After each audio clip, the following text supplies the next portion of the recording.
ज़बूर की किताब और उसका 127वां बाब, यानी ज़बूर नंबर 127 और उसकी तीसरी आयत। बड़ी मशहूर आयत है,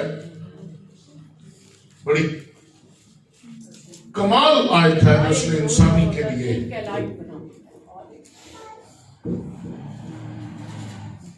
ज़बूर की किताब बाब नंबर 127 और आयत नंबर 3 लिखा है, देखो औलाद खुदावन की तरफ से मिरास है और पेट का फल उसी की तरफ से अजर है।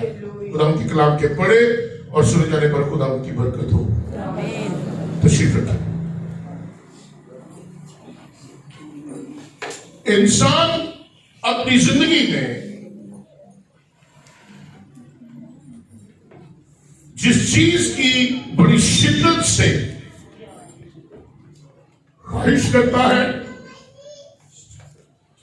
या चाहत रखता है, वो औलाद है।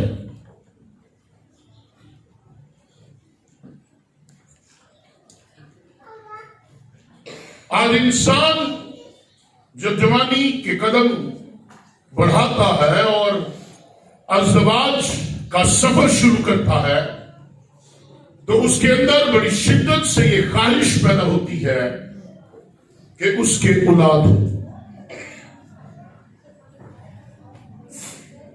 आज सबसे बड़ा चैलेंज मां बाप के लिए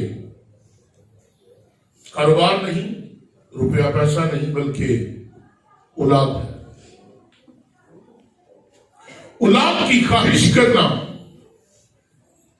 औलाद की चाहत करना या खुदा से औलाद मांगना, ये कोई बुरी बात नहीं, मगर बाइबल कहती है कि देखो औलाद खुदावन की तरफ से मिरास है और पेट का फल उसकी तरफ से अजर है। अब जिस चीज की ख्वाहिश है, जिस चीज की डिमांड है, और वो चीज जो खुदा दे रहा है, उसकी हिफाजत करना ये हम सब पर वाजिब है। आज का जो पैगाम मैं आपको देना चाहता हूं वो वालिदैन और औलाद है। गुज़श्ता हफ्ते हमने अपने छोटे बेटे हमारे पोते एड्रिक की सालगिरह की और उसमें खुदा के खादिम ने एक बड़ा हार्ट टचिंग सरमन, दिल को छूने वाला पैगाम सुनाया। और वो पैगाम ऐसा था जो आज की नस्ल के लिए, जो मां बाप हैं जिनके बच्चे जवान हो चुके, जिनके बच्चे भी टीनेज में हैं या बहुत छोटे हैं, नौउम्री की हालत में, आज का पैगाम खास कर उनके लिए और उनके लिए जिनके मां बाप अभी जिंदा हैं और वो औलाद की सूरत में अपने मां बाप के साथ रहते हैं। जो बाहर बड़ा दलेर है, बड़ा सूरमा है, वो घर में उतना ही नटाल और दुखी है। दाऊद सूरमा, बड़े बड़े जंगजू उसका नाम सुनकर लरज जाते थे, मगर खानदानी तौर पर वो उतना ही दुखी था। उसके अपने बेटे ने अपनी बहन के साथ बदकारी की। उसका अपना बेटा अबीसलूम, उसने अपने बाप का तख्त लेने के लिए उस पर धावा बोला। रातों रात दाऊद को महल छोड़कर सब चीजें छोड़कर वहां से भागना पड़ा। अबीसलोम ने अपने बाप से जंग की और उसके मुकाबले खड़ा हो गया। आज भी यही होता है। औलाद अपने मां बाप के सामने इक़्तिदार के लिए, इख्तियार के लिए, जायदाद के लिए, माल दौलत के लिए खड़ी हो जाती है। और बारहा हमने ये देखा कि जब औलाद साहिब इख्तियार हो जाए तो फिर वो मां बाप को हकीर जानती है। जब औलाद इस काबिल हो जाए कि वो अपने कदमों पर चलना शुरू हो, वो कमाना शुरू हो, साहिबे रोजगार हो जाए, वो मां बाप को हकीर जानती है। आज हम बहुत कुछ करना चाहते हैं, हमने बहुत कुछ अचीव कर लिया और बहुत कुछ अभी हमारे अंदर है, बहुत से चैलेंजेस हैं और हम उनसे लड़ रहे हैं। मगर जान ले, पेरेंट्स, मां बाप, वालिदैन, जान ले कि इब्लीस की तोपों का मुंह आपकी औलाद की तरफ है। आज बहुत से मां बाप अपने बच्चों के हाथों तंग है। आज बहुत से मां बाप अपने बच्चों के हाथों परेशान है, दुख उठा रहे हैं। आज बहुत से मां बाप अपने बच्चों की वजह से मुश्किलात और परेशानियों का शिकार है। वजह यह है कि औलाद ये समझती है कि हम ज्यादा समझदार हैं। औलाद ये समझती है कि हम में अपने मां बाप से ज्यादा हिकमत है। जो फैसले हम कर रहे हैं वो दुरुस्त है और जो फैसले हमारे मां बाप लेते हैं वो गलत है। आज बहुत से लोग कर्ज में डूबे हुए हैं, मगर उनके पास कर्ज उतारने के लिए कुछ नहीं है। सलातीन की दूसरी किताब अगर पढ़े, उसका चौथा बाब, तो वहां पर हम देखते हैं कि एक बेवा, एक खादम की बेवा अलीशा नबी के पास आती है और वो अलीशा को कहती है कि मेरा शौहर मर गया और वो खुदा का बंदा खुदा से डरता था और हम पर कुछ कर्ज है, मगर कर्ज उतारने के लिए हमारे पास कुछ नहीं। कर्ज खा आया है कि वो मेरे बेटों को ले जाए और उन्हें गुलाम बना दे। याद रखें, अगर आप कर्जदार हैं और आप कर्ज अदा नहीं कर सकते तो फिर जो कर्जखा है, जिसने आपसे कर्ज लेना है, वो आपकी औलाद को गुलाम बना सकता है। वो आप पर हुक्मरानी कर सकता है। हो सकता है आप में से भी किसी की हालत ऐसी हो। अगर आप भट्टों पर चले जाए तो वहां पर हमें यह पता चलता है कि नस्ल दर नस्ल मां बाप, अबावजदाद कर्जों के नीचे हैं और वहां पर भट्टों के मालिकों के गुलाम हैं। वो उन पर हुकूमत जताते हैं, रौब डालते हैं, उन्हें दबा कर रखते हैं, लेकिन फिर भी कर्ज नहीं उतरता। हो सकता है आपकी जिंदगी में रुपए पैसे का कर्ज ना हो, लेकिन फिर भी आप कर्जदार हैं। किस चीज के? शायद आपकी जिंदगी में यह कर्ज हो कि आप अपनी औलाद के साथ रात को सुबह को दुआ ना करने का कर्ज रखते हैं। शायद आप इस बात के कर्जदार हो कि आपने अपनी औलाद के साथ मॉर्निंग डिवोशन लेना छोड़ दिया या लेते ही नहीं, कलाम उनसे शेयर नहीं करते। शायद आप उनके साथ इकट्ठे बैठकर कुछ घड़ियां खुदा के साथ नहीं गुजारते। आप कर्जदार हैं। और याद रखें, कर्ज लेने वाला आता है। जो कर्ज खा है वो कर्ज लेने के लिए आता है। जो मेरी और आपकी नस्ल को ले गया,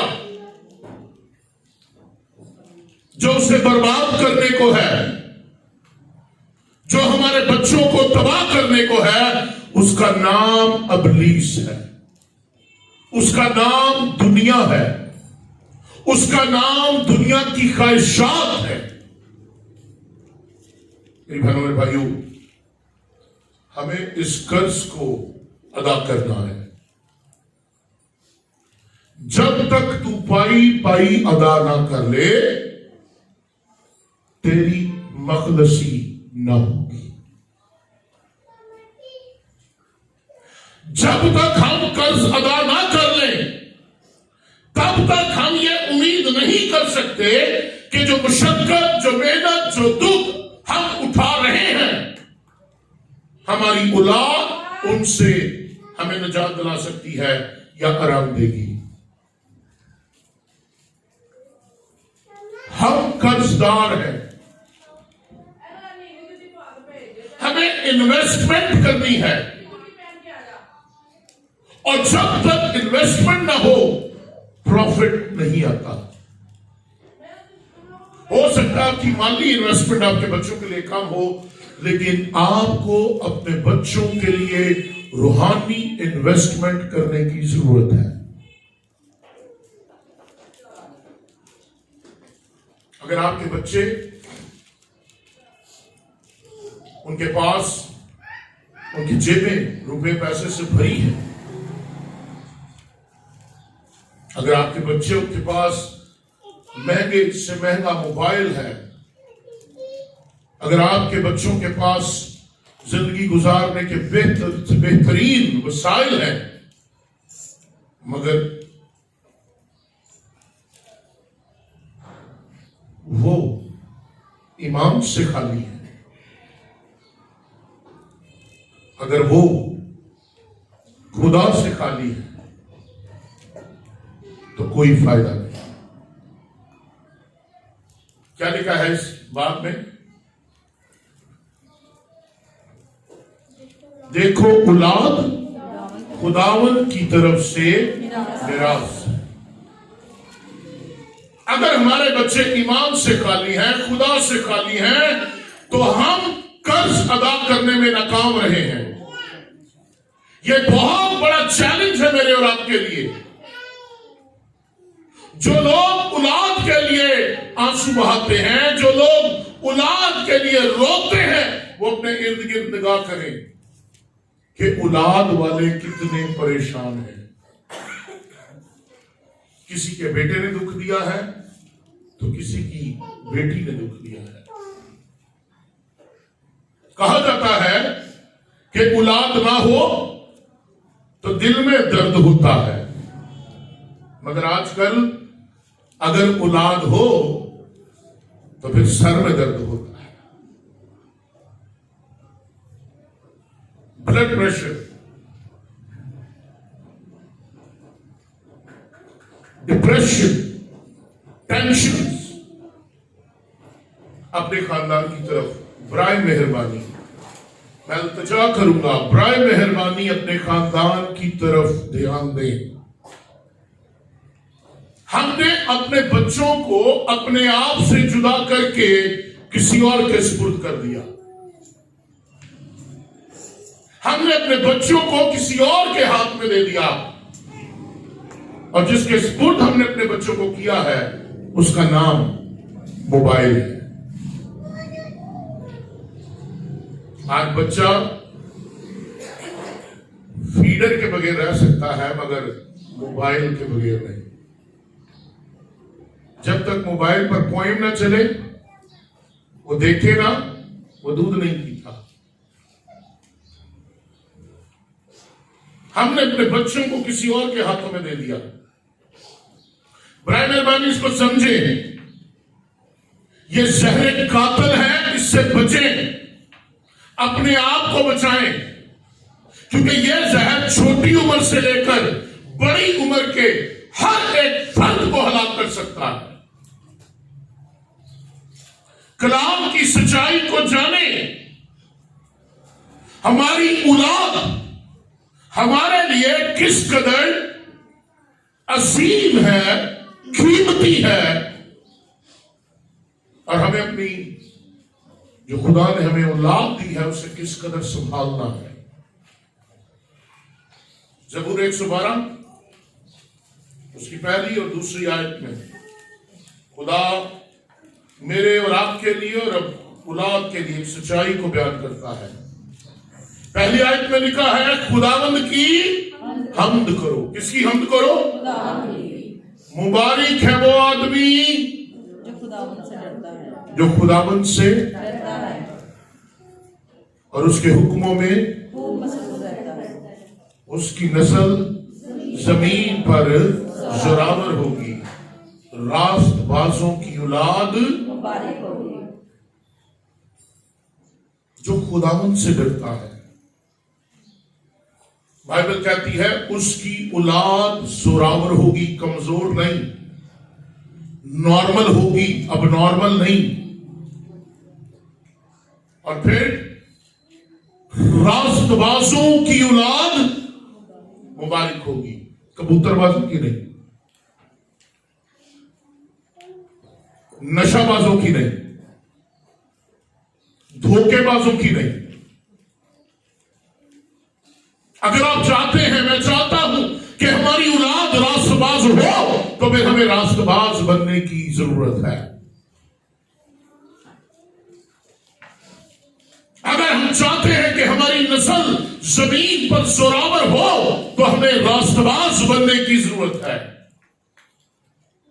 अब ये हमारी मर्जी पर मुनहसर है। मामा पापा, जितने माँ बाप क्या बैठे हैं, पेरेंट्स क्या बैठे हैं, सुन ले, अब ये आपकी जिम्मेदारी है। अगर आप ये देखना चाहते हैं कि मेरी नस्ल जोरावर हो, मजबूत हो, किरदार में, तालीम में, कारोबार में, समाज में, जज्बाती तौर पर, माली तौर पर, तो पहला हिस्सा आप है।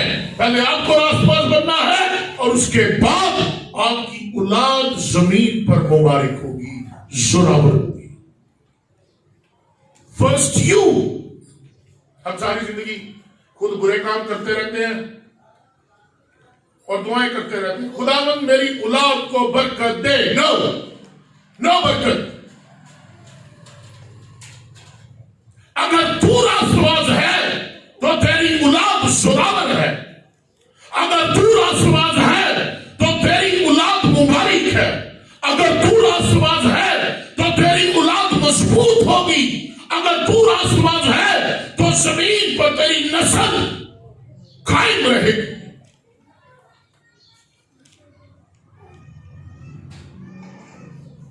कमजोर मां बाप, कमजोर औलाद, मजबूत मां बाप, मजबूत औलाद।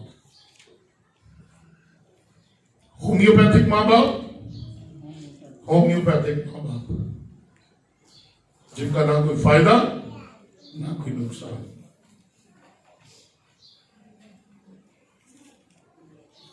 मां बाप सुन ले, मुबारक है वो मां बाप जिनकी औलाद की मुबारकबादियां या तारीफें गली मोहल्लों से मिलती हैं। मुबारक है वो मां बाप जिनके बारे में रिश्तेदार कहें कि काश मेरा बेटा भी इसके बेटे जैसा हो, काश मेरी बेटी भी इसकी बेटी जैसी हो। क्यों क्यों? ये कौन है जिनके बारे में मोहल्लेदार और रिश्तेदार कह रहे हैं? बाइबल कहती है ये रास्तबाज है और ये रास्तबाजों की औलाद है। इनका स्टेटस क्या है? व्हाट्सएप का स्टेटस नहीं, फेसबुक का स्टेटस नहीं, इंस्टाग्राम का स्टेटस नहीं, किसी और चीज का स्टेटस नहीं। इनका स्टेटस असलुए बाइबल ये है कि ये जोरावर है, ये जोरावर है। और क्यों जोरावर है? क्योंकि इनके मां बाप जोरावर हैं। ये औलाद क्यों जोरावर है? क्योंकि इनके मां बाप रास्तबाज है। यह क्यों जोरावर है? क्योंकि इनके मां बाप खुदा परस्त है।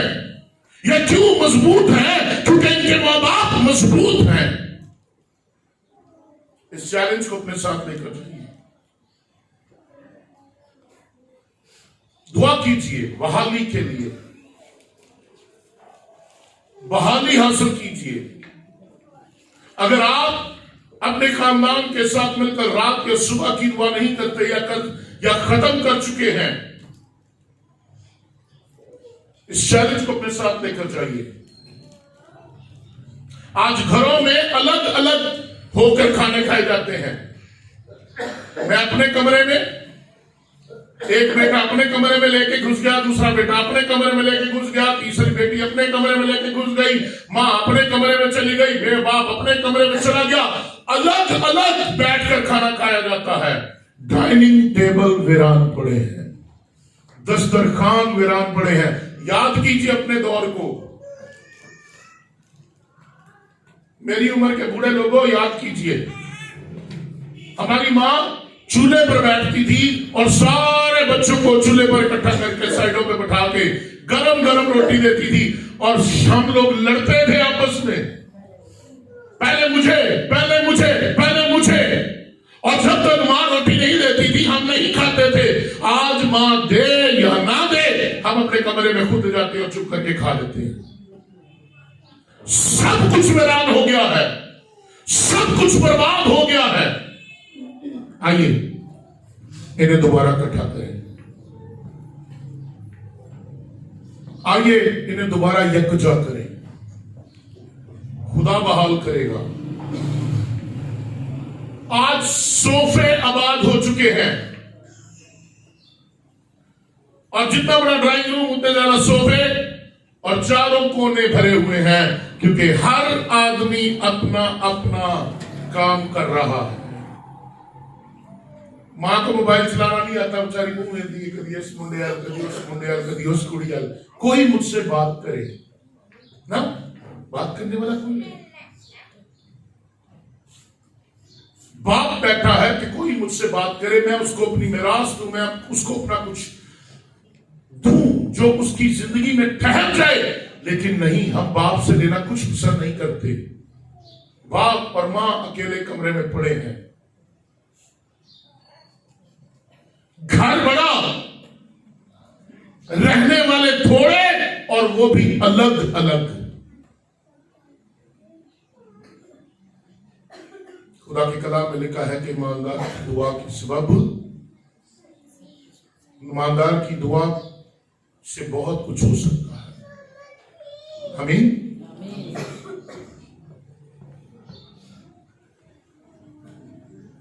आज मां बाप औलाद की तलाश में है। जब औलाद नहीं थी तब भी इसको मांग रहे थे, आज औलाद है तब भी उसको मांग रहे हैं। जब औलाद नहीं थी तब भी हाथ उठाकर औलाद की तरफ, औलाद के लिए आंखें नम थी।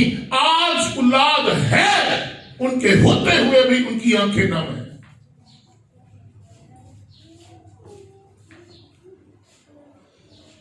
Go with your challenges.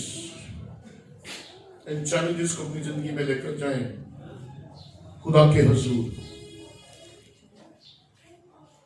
दुआ करना शुरू करें, खुदावंद ये औलाद जो तूने मुझे दी है,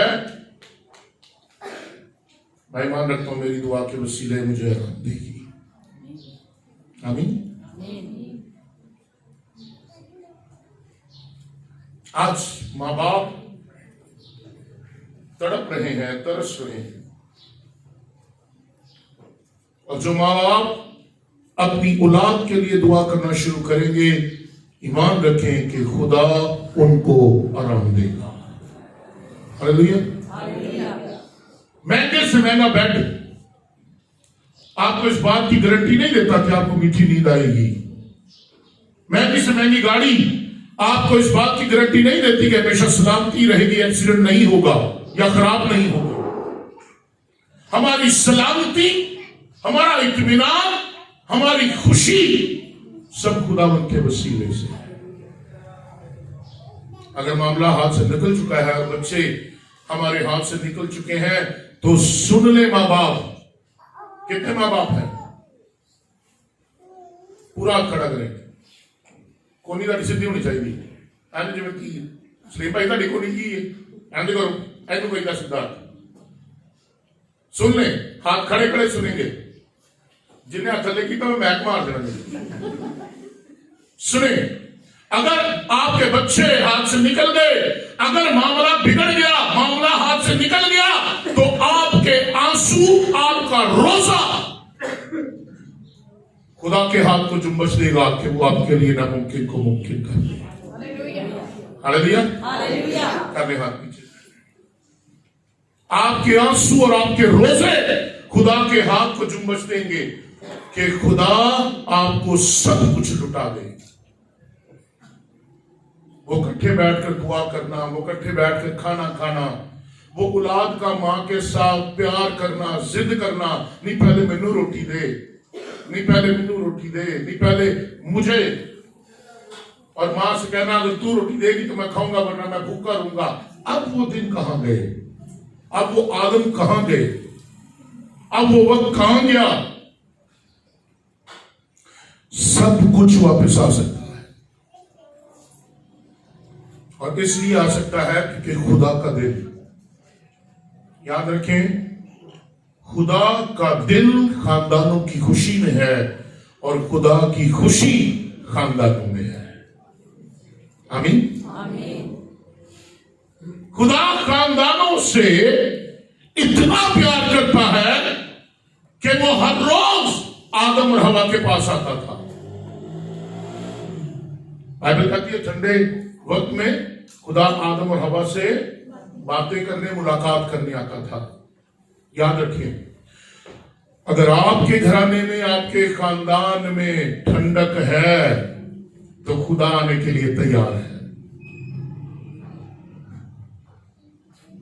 गौर से देखिए अपने अंदर, अपने घरों में जाके, क्या हमारे खानदान में ठंडक है? और अगर आपके घरानों में हसद की, लड़ाइयों की, नफरतों की गर्मी है तो फिर खुदा ना तो आपके घर में आएगा और ना आपको विजिट करेगा। खुदा ठंडी जगहों पर आता है, ठंडे वक्त में, गर्म जगहों पर नहीं। और समझने की बात यह है मेरे अजीजों कि जिस खानदान में खुदा ना हो वहां कोई और ही होगा और उसका नाम शैतान है। क्या है? क्या है? और शैतान कल्ला नहीं आएगा, शैतान पैकेज लेके आएगा। हम लोड करवाने जाते हैं ना, पहले पूछ लेते पैकेज कितने है। कोई कारोबार करते हैं, कोई चीज लेने जाते हैं, पता होता है पैकेज कितने का है।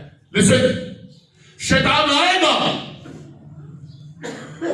और वो अकेला नहीं आएगा बल्कि वो पैकेज लेकर आएगा, और उस पैकेज में होगी बीमारियां, उस पैकेज में होगी गुर्बत, उस पैकेज में होगी बेरा रवि, उस पैकेज में होगी नाफरमानी, उस पैकेज में इज्जत और एहतराम कुछ ना होगा, ना बड़ों की इज्जत, ना बड़ों का एहतराम, बड़ों की इंसल्ट, बड़ों की नाफरमानी, बड़ों को इग्नोर करना। और अगर ये चीजें हैं हमारे घरों में तो समझ लें खुदा नहीं है, ये इब्लीस के होने की निशानियां हैं। मत अपने आप को धोखा दे कि खुदावन मेरे घर में है। इब्लीस आपके घर में है। मगर जिस घर में खुदा को बुलाया जाए या जिस घर में खुदा रहे, वहां पर प्रस्तिश, दुआ, इकट्ठे मिलकर खुदा को सिजदा करना, ये सब चीजें खुदा को मजबूर करेंगी और खुदा को खींच लाएंगी आपके घर। और जब प्रस्तिश, दुआ, इकट्ठा सिजदा करना आपके घर में होगा, तो फिर शैतान अपनी तमाम चीजों को जो वो लेकर आया लेकर निकल जाएगा, भाग जाएगा, क्योंकि वो जान गया कि अब इस घर में यीशु रहता है। हालेलुया। मेरी दुआ है आप लोगों के लिए, आज से बल्कि अभी से माँ बाप, पाखरू माँ बाप को झुंबश दे, हलाई कि आप आज ही से, आज रात अपने बिस्तर, अपने चारपाई, अपने बेड, अपने बेडरूम में जाने से पहले खानदानी तौर पर दुआ रफाकत में बैठे, खुदा के कलाम को शेयर करें। कोई छोटी बात, और ये बहुत जरूरी है, क्योंकि मां बाप के स्पुर्द संजीदा फर्ज उन्हें सौंपा गया है और एक वक्त दिया गया है कि वो बच्चों को उस हदायत और तंबीह का दर्स दें जो मसीही परवरिश के मुतल्लक है। एक वालिदैन को, पेरेंट्स को, मां और बाप को मसीही जिंदगी और चाल चलन की एक मिसाल होनी चाहिए। बच्चे देखें मेरा बाप एक मुकम्मल मसीही है, मेरी मां एक ईमानदार मसीही है, मेरा बाप एक रास्तबाज है, मेरी मां एक रास्तबाज है। वो अपनी नौकरियों, अपने पेशों, कलीसियाई खिदमत या समाजी मयार की निस्बत अपने बच्चों को रूहानी और तरक्की की ज्यादा फिक्र नहीं। आज हम अपने बच्चों की दुनियावी और समाजी ज्यादा फिक्र करते हैं। इनको अच्छा इंसान बनाना है, इनको अच्छा रुतबा देना है, इनको अच्छा मकाम दिलवाना है, इनको अच्छा एक स्टेटस देना है। हमें अपने बच्चों की रूहानी स्टेटस की परवाह नहीं होती। अगर आप पैदाइश की किताब पढ़ें, उसका 18वां बाब उसकी 19 में आए, तो खुदा इब्राहिम के बारे में एक स्टेटमेंट देता है। अभी इब्राहिम की औलाद पैदा नहीं हुई, लेकिन फिर भी खुदा इब्राहिम के दिल को जानता है और कहता है, मैं जानता हूं कि वो अपने बेटों और अपने घराने को जो उसके पीछे रह जाएगा वसीयत करेगा कि वो खुदावंद की राह में कायम रहकर अदल और इंसाफ करे। हमारी औलाद पैदा हो गई, बड़ी हो गई, जवान हो गई, हमारे पास इस बात की गारंटी नहीं कि हम अपने बच्चों को क्या वसीयत देकर जाएंगे, लेकिन खुदा जानता है अब्राहम अपने बच्चों को क्या वसीयत देगा। अब्राहम वसीयत करेगा कि तुम खुदावंद से डरते रहो, ना झूठ बोलो, ना बेइंसाफी करो, ना धोखा दो, ना चोरी करो, ना कोई और गुनाह करो, बल्कि खुदा से डरते रहो। खुदा जानता है कि अब्राहम मेरा वफादार है, और जब अब्राहम वफादार है तो उसकी औलाद भी वफादार होगी। क्या कहा? राष्ट्रबाज की औलाद राष्ट्रबाज, मजबूत की औलाद मजबूत, होम्योपैथिक की औलाद होम्योपैथिक।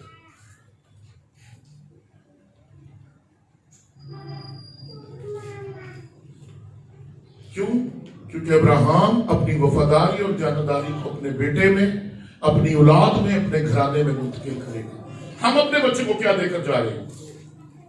कभी आपने गौर किया? हमारे बच्चे किस राह पर चल निकले हैं? कभी आपने गौर किया हमारे बच्चे क्या कर रहे हैं? जो औलाद मां बाप को करते देखती है वही करेगी। बाप झूठ बोलता है, औलाद मस्त झूठ बोलेगी। बाप धोखा देता है, औलाद मस्त धोखा देगी। बाप नशा करता है, औलाद भी नशा करेगी। बाप फरेब देता है, औलाद भी फरेब देगी। मैंने पहले कहा होम्योपैथिक की औलाद होम्योपैथिक पैदा होगी। इस निष्ठा की किताब छठा बाब 7 में आए खुदा के कलाम में लिखा है, और ये बातें जिनका हुक्म मैं आज तुझको देता हूं तेरे दिल पर नक्श रहे। किसके दिल पर? किसके दिल पर? मां बाप के दिल पर। वो कह रहा है जिन बातों का मैं तुझे हुक्म देता हूं, जो मैं सिखा रहा हूं, जो मैं तुझे बता रहा हूं, तुम्हारे दिलों पर, मां बाप तुम्हारे दिलों पर नक्श रहे, और तुम क्या करो? उनको अपने औलाद के ज़हन नशीन करना।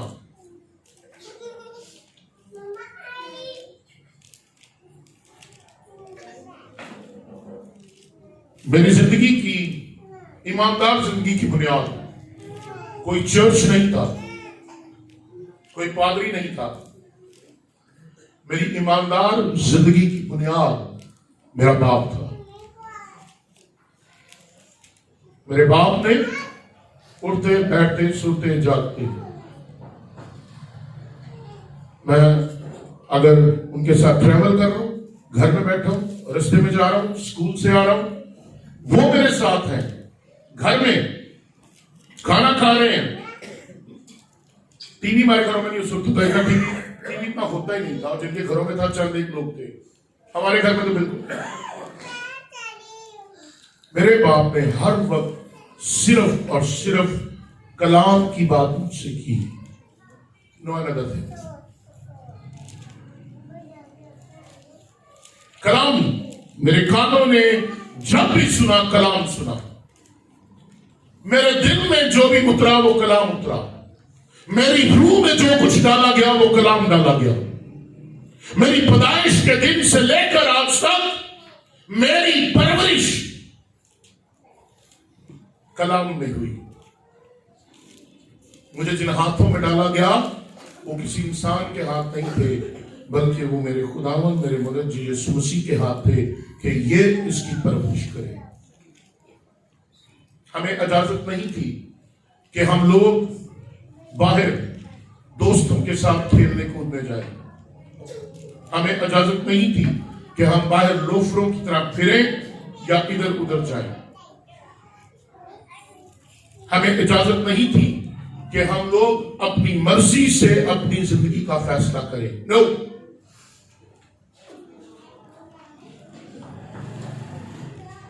लड़कपन तक वो मुझ पर निगाह रखे।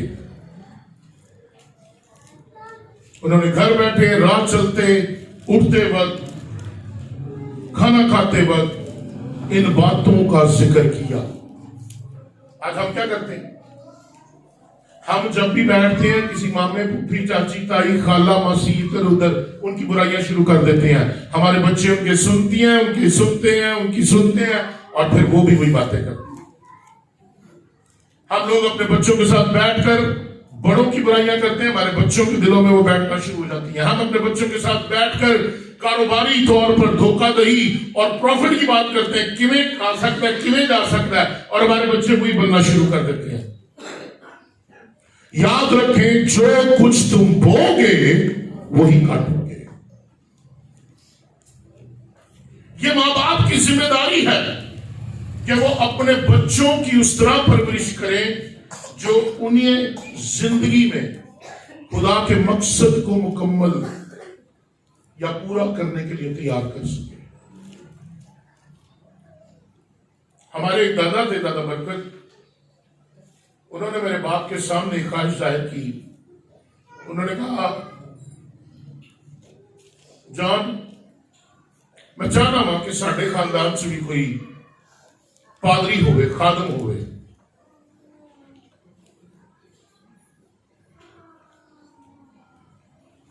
बात सुनी, खत्म हो गई। और उसके बाद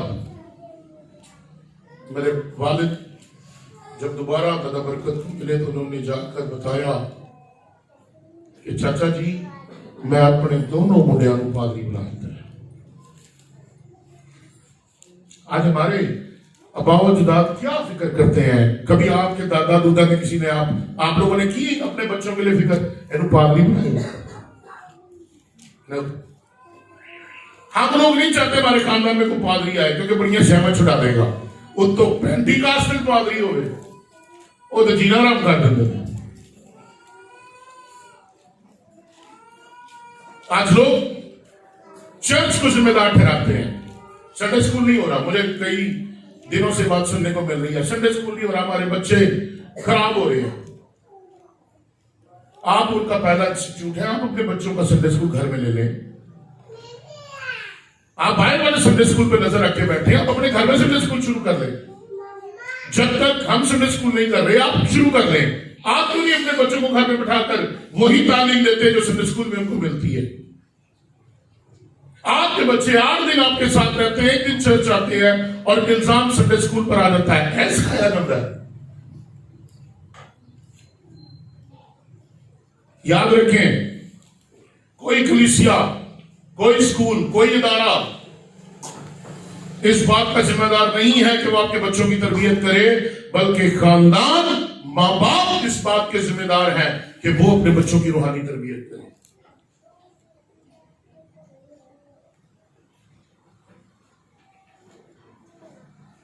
16 चीजें हैं, 16 स्टेप्स हैं जो मैं आपको देना चाहता हूं।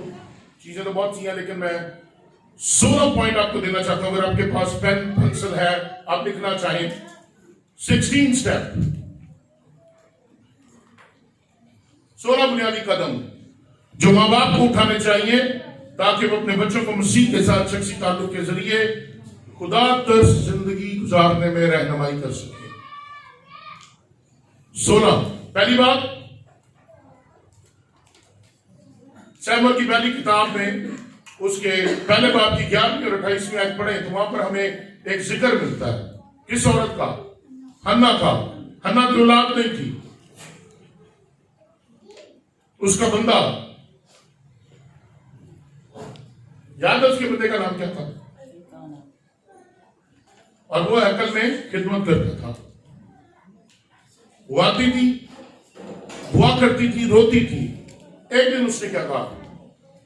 उससे पहले बाप की 11वीं आयत में कहा, अगर तू अपनी लोंडी को फरजंदे नरीना बख्शे तो मैं उसे जिंदगी भर के लिए खुदावंद को नजर कर दूंगी। औलाद मांगते हो, बेटा मांगते हो, और जब मिल जाता है तो खुदा को नहीं देते। 28वीं आयत में हम पढ़ते हैं, वो आई और उसने खुदा को दे दिया। एलिकाह ने पूछा, ये क्या? उसने कहा, मैंने खुदा से मन्नत मानी थी, इसलिए मैंने इसे खुदा को दे दिया ताकि जिंदगी भर के लिए ये खुदा का हो। याद रखें औलाद वालों, अपने बच्चों को खुदावन के लिए मखसूस करें। उनकी जिंदगी के आगाज के दिनों ही से, उनके आगाज ही से उनकी परवरिश खुदा के कलाम के मुताबिक और खुदा के मयार के मुताबिक करना शुरू करें। सुन ले, अपने बच्चों को खुदा के लिए मखसूस करें। दूसरी बात, अगर आप इसका रेफरेंस देना चाहें तो आपको लूका की इंजील में भी मिलता है कि मरियम और यूसुफ यीशु को हैकल में लेकर आए ताकि उसे खुदा के हुजूर हाजिर करें। क्यों? पता क्यों? क्योंकि वहां पर लिखा है, हर एक पिलोठा खुदावन के नाम पर मुकद्दस ठहराया जाए। पिलोठा, वो बेटी है या बेटा है, वो खुदा का है। दूसरी बात, अपने बच्चों को ये तालीम दें कि वो अपने हर काम में खुदावन की इज्जत करें। हमारे बच्चे बाइबल मुकद्दस के परखच्चे उड़ा देते हैं, हमारे बच्चे गीत की किताबों के परखच्चे उड़ा देते हैं, हमारे बच्चों को पढ़ना नहीं आता और हम उनको गीत की किताबें पकड़ा देते हैं और हमारे बच्चे एक एक सफा करके वापस हमें दे देते हैं। इज्जत करना सिखाएं, अपने बच्चों को ये सिखाएं कि वो हर काम में खुदा उनको इज्जत दे। दुआ का वक्त होता है, बच्चे भाग जाते हैं। पता है पादरी साहब बैठे हैं, दुआ करने आए और बच्चे भाग जाएंगे। क्यों? मैंने पहले कहा, शैतान आएगा, वो इज्जत और एहतराम को छीन लेगा। वहां पर इज्जत भी नहीं होगी, एहतराम भी नहीं होगा, ना मां बाप का ना खादमों का।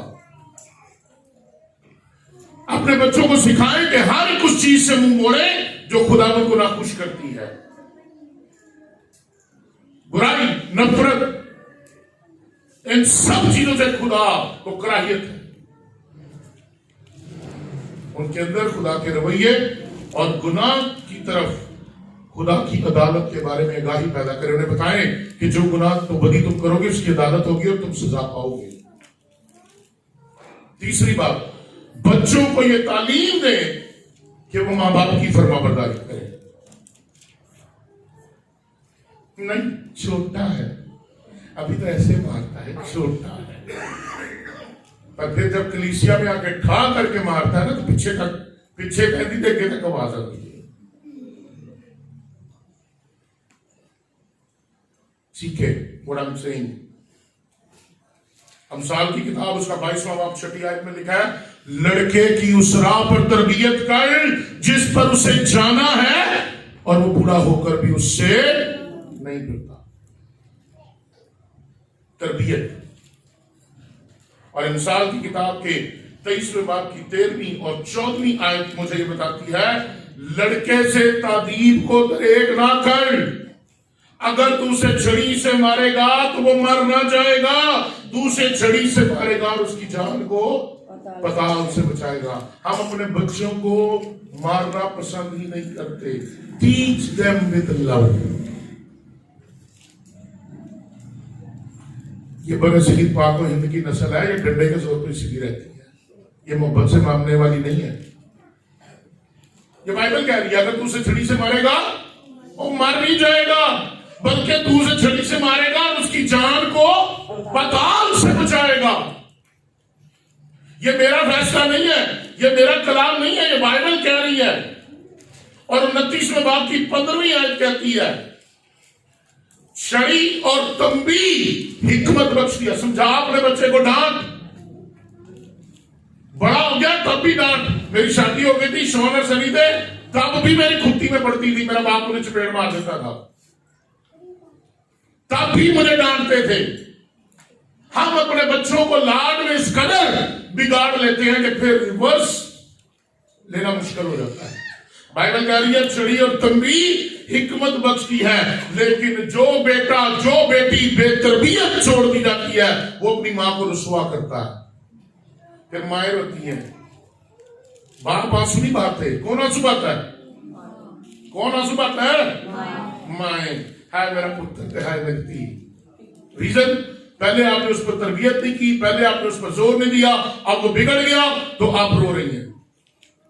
चौथी बात, अपने बच्चों को शैतान के हथकंडों और दुनिया में पाई जाने वाली आजमाइशों और नाराज साथियों के जरिए रूहानी तौर पर बर्बाद होने से बचाएं।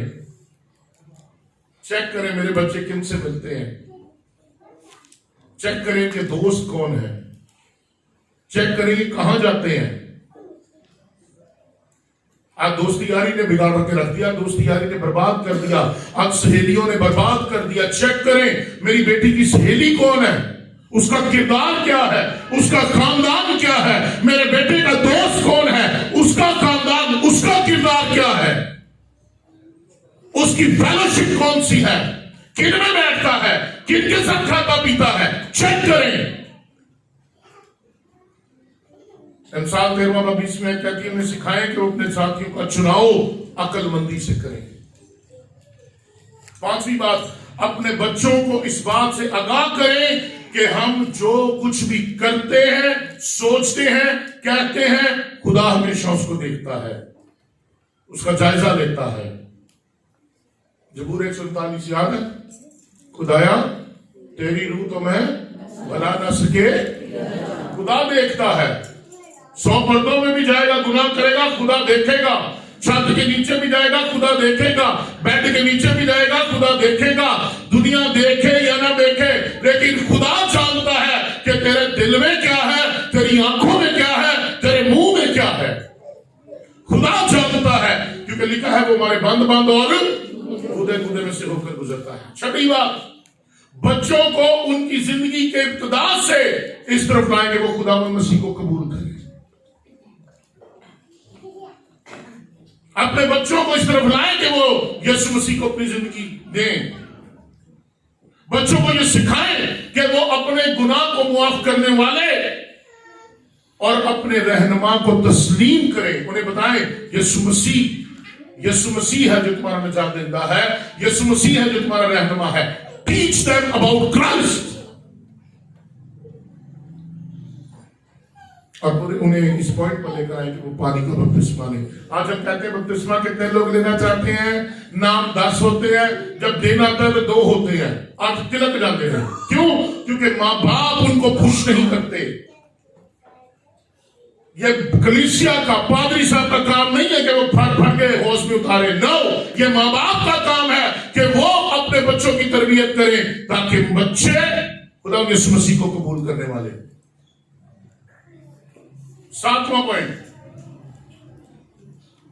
हम अपने बच्चों को अच्छे स्कूल ले जाना चाहते हैं। बुरे स्कूल में डालना चाहते हैं? बुरे स्कूल में डालना चाहते हैं? हालेलुया। जब आप अपने बच्चों को निसाबी तालीम के लिए बुरे स्कूल में नहीं डालना चाहते तो अपने बच्चों को ऐसे चर्च में लेकर जाएं जो रूहानी तौर पर मजबूत हो और बाइबल की बुनियाद पर कायम हो। अपने बच्चों को ऐसे चर्च में लेकर जाएं जहां खुदा की तालीम बगैर समझौते के दी जाती है। No compromise. बुरे को बुरा कहा जाता है, अच्छे को अच्छा कहा जाता है, झूठे को झूठा कहा जाता है, मकार को मकार कहा जाता है, बदकार को बदकार कहा जाता है। ऐसे चर्च में अपने बच्चों को लेकर जाएं। ऐसे चर्च में अपने बच्चों को लेकर जाएं जहां पाखरू की नेमतों और मुख्तलिफ खिदमतों के वसीले आजादाना तौर पर वो काम कर सकते हैं। 2 नंबर चर्चिस में मत लेकर जाएं अपने बच्चों को जहां सिर्फ आटा, राशन, पानी तकसीम होता है, जहां सिर्फ कपड़े और जूतियां दी जाती हैं, जहां सिर्फ दिखावा, फ्लेवर दिया जाता है।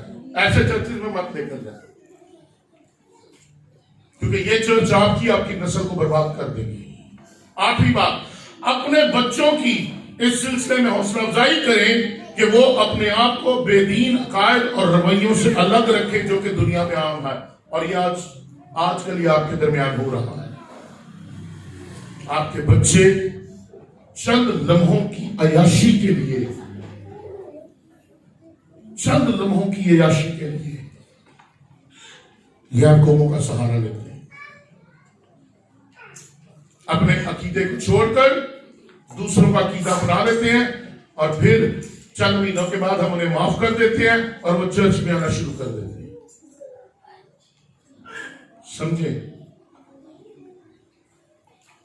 समझे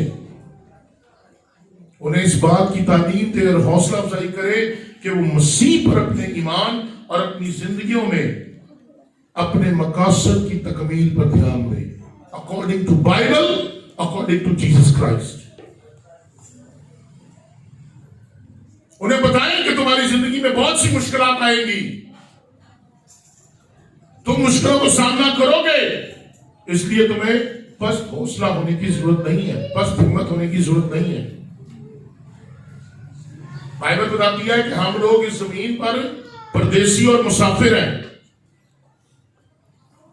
हमें महज इस राह से गुजरकर उस मकाम पर जाना है जो अबदी मकाम है, जो नया यरूशलेम है। हमारा हकीकी शहर और हमारा हकीकी घर आसमान पर मसीह के साथ है। हालेलुया। 9वीं बात, अपने बच्चों को रूल कुछ की कुदरत और रोज उसमें बपतिस्मा पाने की अहमियत है। और मैं बड़े अफसोस के साथ कहता हूं, माँ बाप ने कभी इस बात की ख्वाहिश नहीं की कि खुदावंद हमें पाक रूह का बपतिस्मा दे। जिन्होंने आप ही पाक रूह का बपतिस्मा नहीं लिता, वो बच्चियों को किवें कहणगे कि ले लो।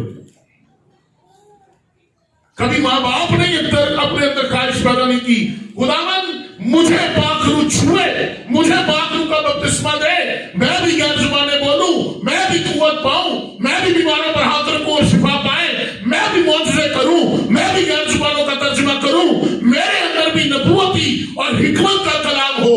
हमने कभी ये ख्वाहिश जाहिर नहीं की। हम तो ठंडे ठंडे आते और ठंडे ठंडे चले जाते।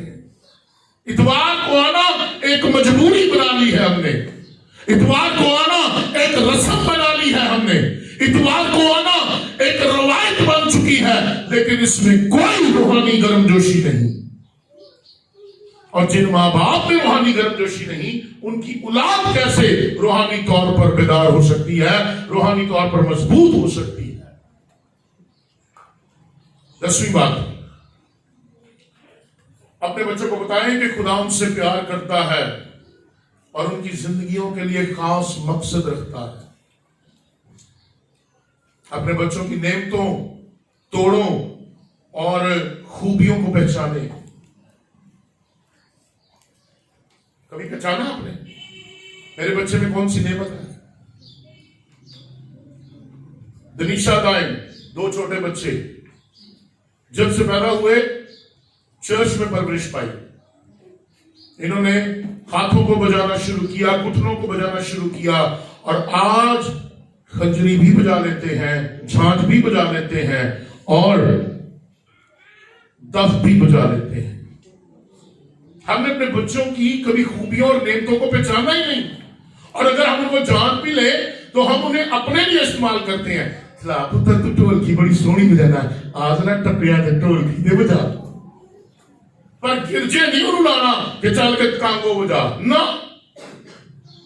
आपके बच्चों में जो नेमतें हैं, तोड़े हैं, खुदा ने गिफ्ट रखे हैं, खुदा ने एबिलिटीज दी हैं, उन्हें चर्च के लिए, खुदा की खिदमत के लिए इस्तेमाल करना शुरू करें।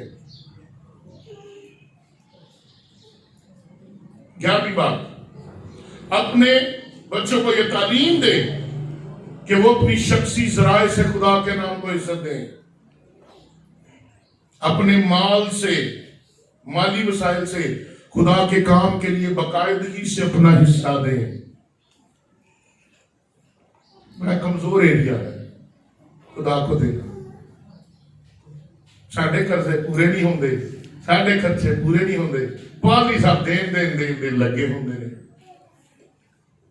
अगर आप माँ बाप देने वाले नहीं, अगर माँ बाप को देने की आदत नहीं, बच्चों को कभी देने की आदत नहीं होगी।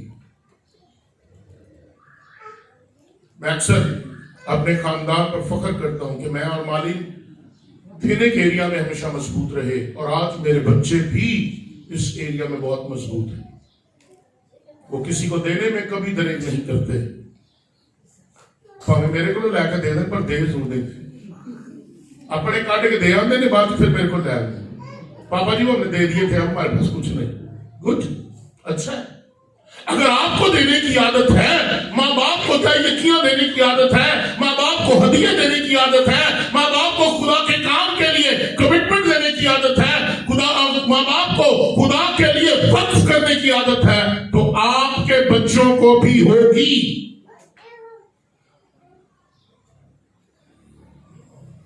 उन्हें सिखाएं कि हमेशा दूसरों के साथ भलाई करते रहे। 12वां पॉइंट, अपने बच्चों को हर रोज खुदा के कलाम से नसीहत करें। इमसाल की किताब आपके लिए सबसे बड़ी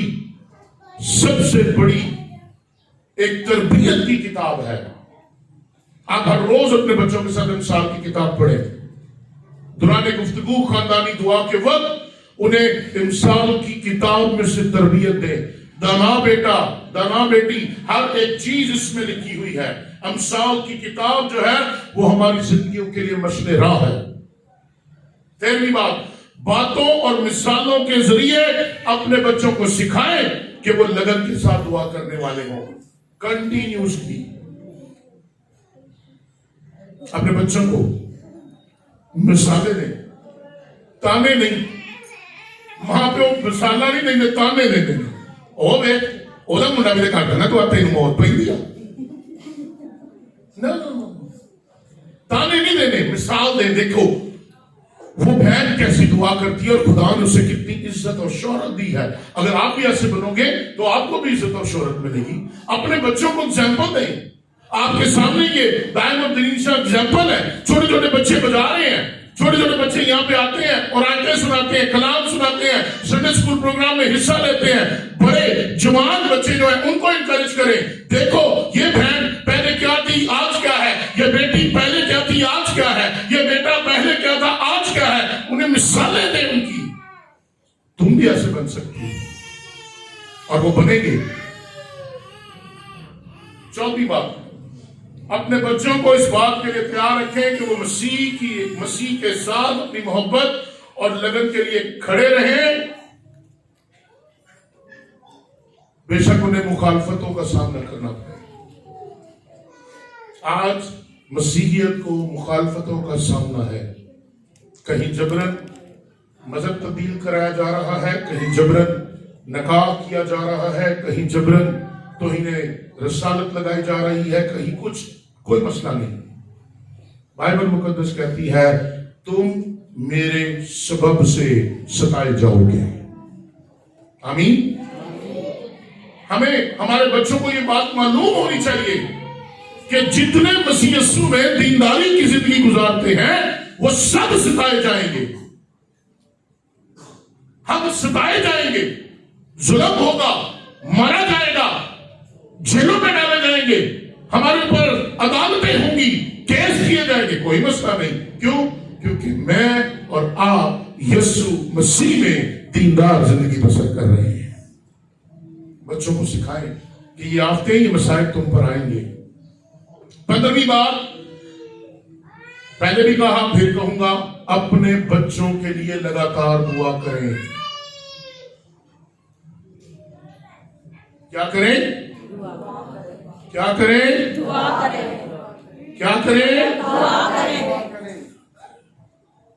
इधरों की बात आई, पहले नहीं आती। दुआ करें।